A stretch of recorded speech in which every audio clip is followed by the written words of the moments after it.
We're in lockdown still in China, so we didn't know whether international travel would be allowed. So sorry that we're joining you online, and we're really hoping that you're enjoying the event there in Warwick. Actually, my hometown originally is Coventry, so it's a pity I can't be there. Okay, I'd like to start with a caveat. So when Angela and I submitted our abstract to the BALEAP conference last September, we genuinely had no idea what was about to happen. So there had been some headlines in the media and across various tech-focused blogs about GPT-3 and 3.5, but these were relatively few and far between at the time.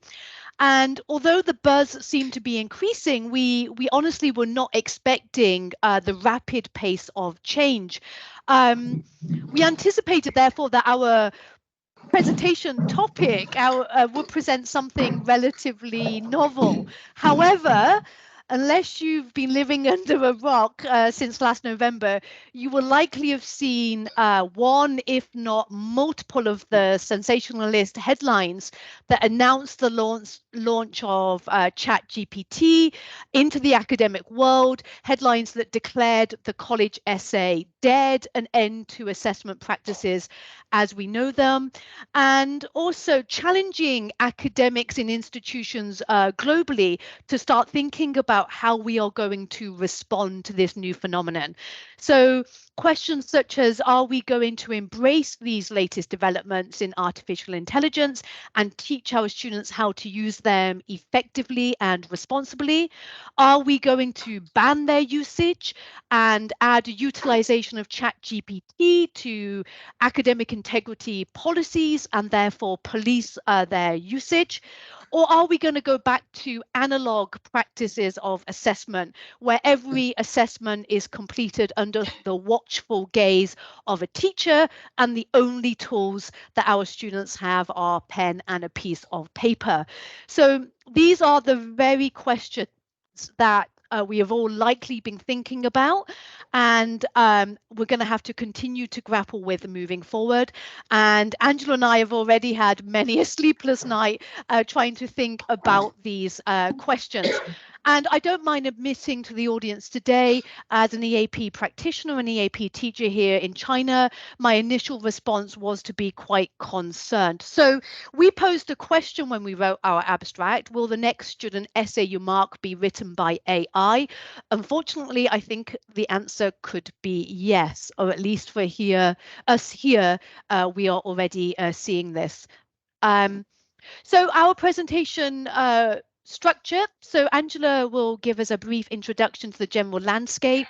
I will then talk about why we're potentially vulnerable to it and how we might conceptualize plagiarism and cheating in a post-AI GC world.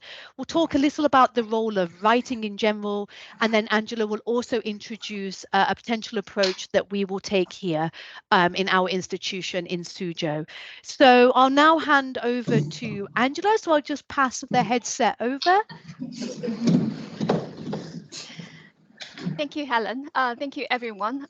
So this is our outline. I'm going to talk first about the landscape we are facing right now and where are we now. A lot of you may be aware that ChatGPT, that service was actually released back in November 30th of 2022. A lot of things have changed since then. So in the next couple of slides, we just want to present what we, an EAP practitioners in China, has perceived what's the landscape now. I just want to be, it might be slightly different from what you perceive to be the landscape.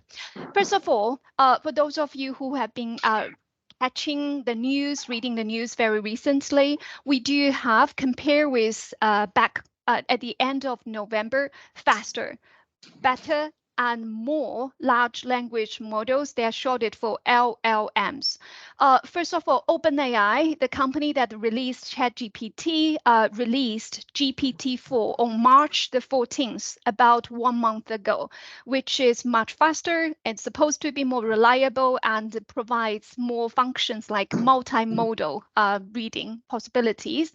And then the other big a player in the field, Google, released BART with mixed success. So that's what's happening in the English-speaking world. In China, here in China, we've been noticed that more and more tech companies, those big names, it seems like they are in an arms race. And then Baidu has released, for those of you who can read Chinese, 文心一言, that's becoming more and more popular in China. And the other one, which is Alibaba, just recently, I think it's 1 week ago, released another large language model. So from what we have learned from the news media, these are better at generating Chinese contents, but they also promise like translation functions. So that's the first trend we've noticed. The second trend that we have noticed in our current landscape is integration of AIGC, that's AI generated content applications, with existing popular applications. In the middle, we have GPT, that particular large language model. We've been watching the news, and it seems that a lot of the popular language learning applications have been integrating with the ChatGPT or GPT-4 or 3.5. Quizlet is one of them. Notion, that's a very popular note-taking application, has already launched Notion AI. And then Duolingo has released the news that it's going to be in collaboration with ChatGPT, and also similarly Grammarly. It may not be just GPT, but the other large language models. So this is another trend that we have noticed. A third trend, which is quite big news, is at the end of February, Microsoft 365 released this groundbreaking product called Copilot. So in the middle, we can see that's the Copilot, and it promises that it's going to add the AIGC functions to Word, to Excel, to PowerPoint. Although the product hasn't been released, just think about like the large user base of Microsoft. Originally, Helen and I were thinking like here in China, because ChatGPT was blocked, it's still possible that some of the students may not have full access to this kind of AIGC applications. But after Microsoft released the news, it seems that I think it's just a matter of days if our students in mainland China can also use them.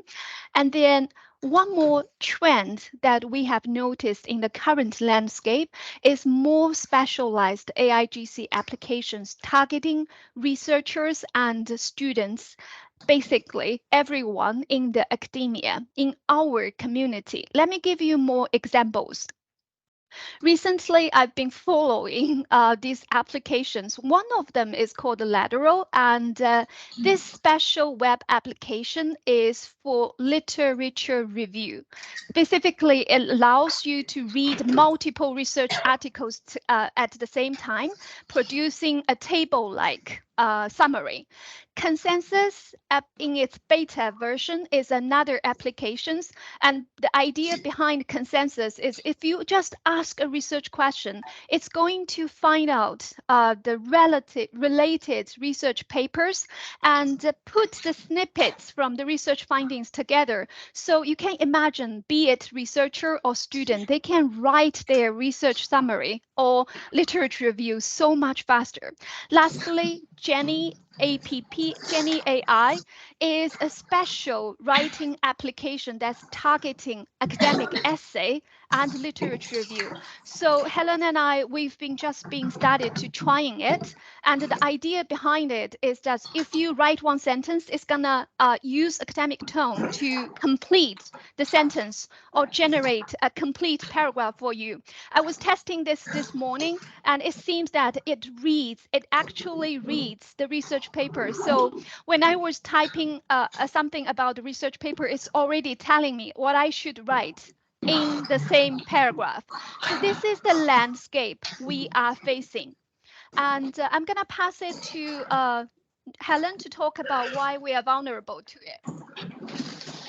Okay, thanks, Angela. So our first vulnerability obviously comes from the number of tools that are now available to our students, but there are two others. So The first was eloquently argued by Charles Knight from Advanced HE in a presentation he delivered late last year, and that's the concept of massification of higher education. So he argued that if we were going to build a system with maximum vulnerability to AI, then we would build a system of massification. So what does he mean by massification? He means a system where we're delivering big modules to increasingly large numbers of students. It's also a system where academic staff are increasingly time poor. So as we know, we have demands on our time from our teaching loads and marking, but a lot of our institutions also place additional demands such as research, professional engagement and development, as well as multiple service roles and administrative tasks. On top of that, we have academic timelines or academic schedules where we have very little turnaround time in terms of receiving student work, marking, moderating it, and returning it with feedback, as well as a very tight academic calendar where we are controlled by moderation timelines, exam boards, degree evaluation boards, so on and so forth. So what we have at the moment is a system of maximum vulnerability because a lot of staff do not have the time, the headspace to really engage in meaningful discussions about how to come up with authentic assessment tasks. And this is the system, unfortunately, that we increasingly seem to be having here at Xi'an Jiaotong Liverpool University. Year on year, we see increases in student numbers and therefore increases in class sizes and marking loads. And also, as many of you probably also experienced during the pandemic, we had recruitment issues, which meant that staffing decreased and therefore teaching loads increased also. So a lot of our staff claim not to have the headspace or the time available in their busy schedules to really dedicate the thinking to this problem that needs to be done.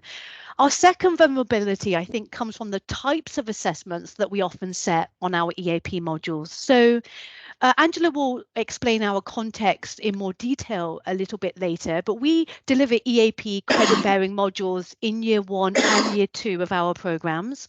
But our year 1 EAP modules take more of an English for general academic purposes approach. So the notion of the common core approach to teaching academic writing, teaching a variety of writing sub-skills such as academic style, paragraphs, essay structure and organization, as well as cohesive devices and a basic introduction to research conventions, referencing, summarizing, paraphrasing, so on and so forth.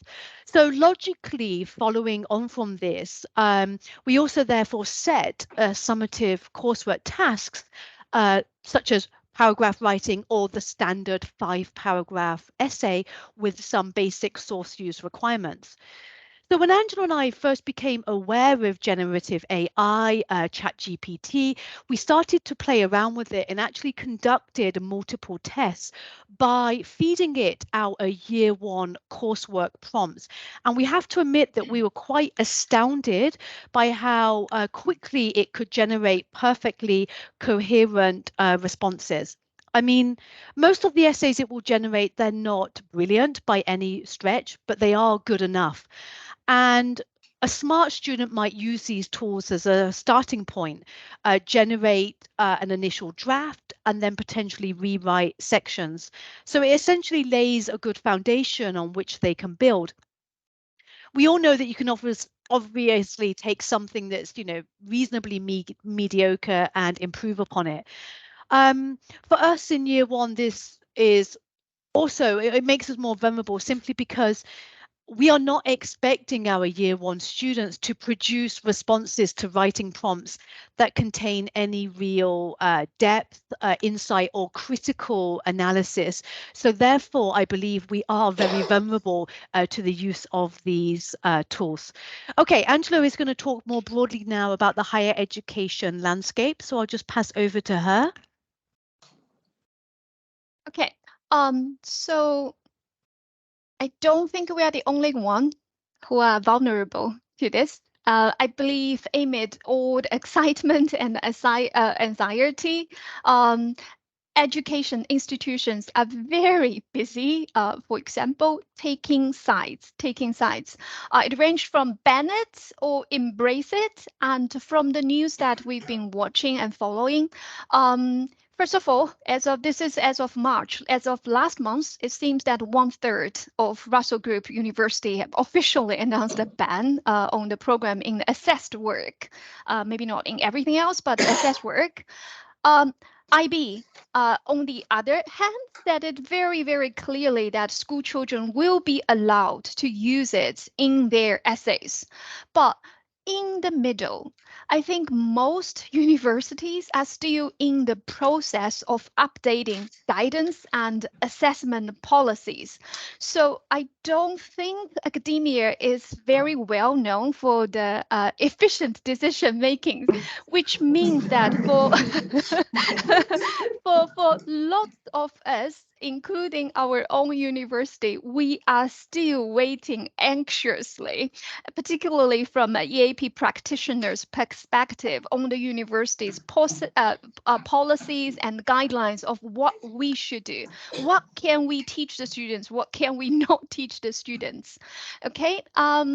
So just to own these two sides, very special two examples that we want to present to you from the two universities' website is within the same city, London. It seems that Imperial College London makes it very clear that any work or assessment created by something, we mean maybe AIGC, is plagiarism.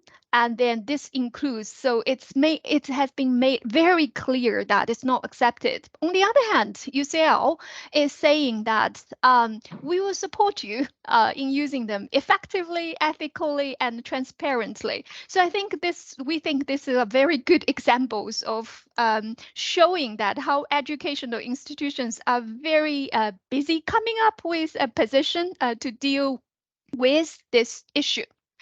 Back to the issue itself. I think in a post-AIGC world, we should be looking at plagiarism, cheating in maybe different lenses. So I'll pass it over to. Thanks, Angela. Yes, so as Angela said, we're kind of at the moment, especially here at XJTRU, trying to make a decision on where we sit. And with that, rethinking, or we all have to rethink what is plagiarism, what is cheating. So what conversations do we need to be having about AI, assessment, and academic integrity that we are not currently having? What exactly is the boundary line between AI assistance on one hand and AI cheating on the other hand? So as technological tools evolve and our practices have to change with them, how do our understanding of what constitutes our work or the students' work or originality change? So these are some of the fundamental questions. So the graphic that you can see on the slide now, I think places quite interestingly in terms of how our students might utilize incorporating or how they might incorporate the use of generative AI to help them complete various assessment tasks. And it places the approaches on a continuum from 100% human generated at number 6, all the way up to 100% AI generated at number 1. If we were in the room and we had more time, we would have asked for some discussion linked to these questions. We might have time to address this at the end of the presentation in the Q&A, but it is interesting, and we would like to know from your perspective, at what point on this continuum do you believe that students have crossed over from using it as an assistance tool to actually utilizing it in a cheating sense? At what point are students plagiarizing? So I think this is the debate that we're currently having at our institution, like where to draw that line, how to distinguish assistance from cheating. And as Angela said, a lot of institutions are on this continuum, ban, embrace, or try to evade. I think at the moment, XJTLU, we are somewhere between embrace and evade. So maybe we can come back to this in the Q&A section if we have time. So the role of writing. So I just wanted to say a few words on this and why I believe that we do need to maintain its integrity. So whilst preparing for this presentation, I was reminded of a quote that I saw years ago, and you've probably already seen this quote multiple times from Ken Hyland in relation to writing. Hopefully you can see that on the screen. I think if you read this quote, you'll probably know why I wish to share it here today. I'll just pause for a second.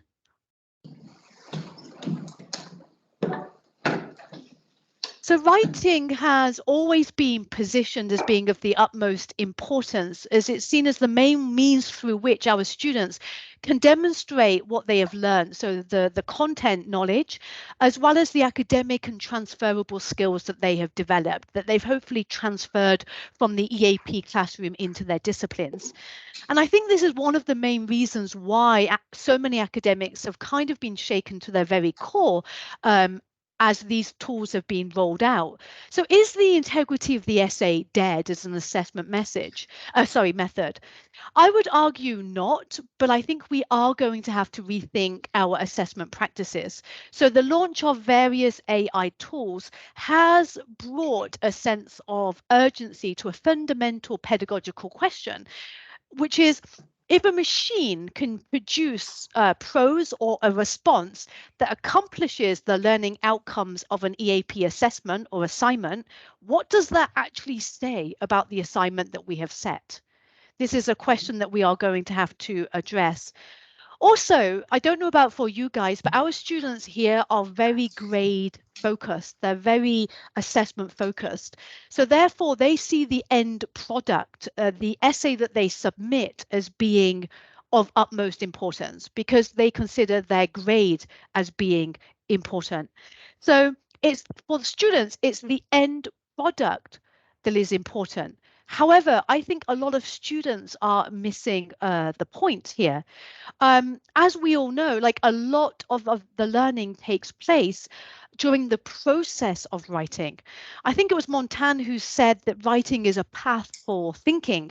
And his theory suggested that the act of writing is an integral part of the thinking process. So it allows for the development and organization of ideas, and as well the examination of our beliefs and values. So according to his theory, writing is not merely a tool for conveying information, but it's rather a method for engaging in thoughtful reflection. So if our students outsource writing to generative AI, they are, in my opinion, they're doing something more harmful than outsourcing the production of an end written product. They are, in essence, also outsourcing thinking and reflection. And I think this is the thing that we need to be most concerned about. So as EAP practitioners, I think now more than ever, we are going to have to focus on process over product. And that will involve a lot more dedicated work with our students in terms of revision and feedback. I also believe that it's imperative that we continue to communicate with academics and our counterparts across the academy. The reason why, as you know, I conceptualize EAP as being a means to an end and not an end in and of itself. So the EAP classroom and our assessment practices need to remain responsive to changes across the institution. So depending on how various academic departments approach making changes to their assessment practices in direct response to the rise of generative AI tools, this may mean that we see a move away from academic writing as the main means through which students are being assessed across the academy. And if this happens, we therefore need to rethink our approaches, our curriculum within the EAP classroom to ensure that we are still preparing our students for the work that they're completing in their academic disciplines. So we might need to reconceptualize English for specific academic purposes. And that might mean in the EAP classroom for business versus for engineering, that we take a fundamental different approach to how we incorporate these tools.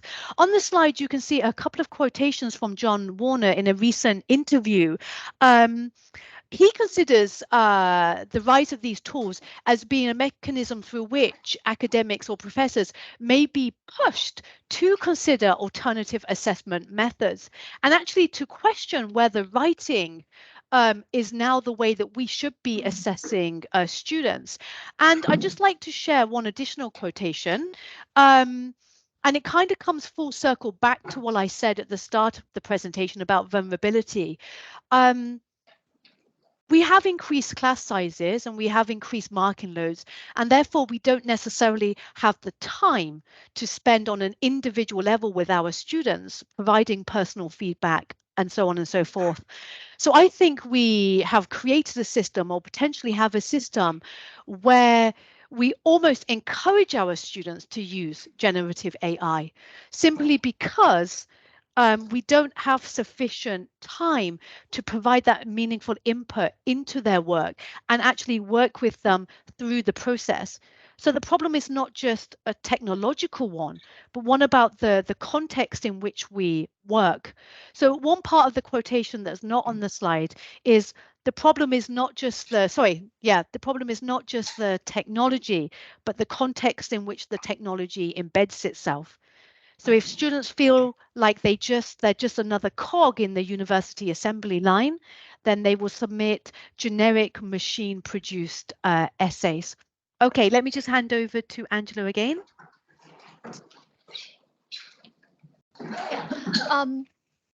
Thanks, Helen. Now we are going to talk about the specific potential approach that we are considering to adopt at a Chinese EMI institution, Xi'an Jiaotong Liverpool University. For those of you who do not know us that well, I assume there are a lot of you. We are from the ELC of School of Languages at XJTLU. We are the largest transnational EMI university in China. We have about 5,000 of new year one students every year in the last 3 years, and then about 3,000 PG students. So it's a lot.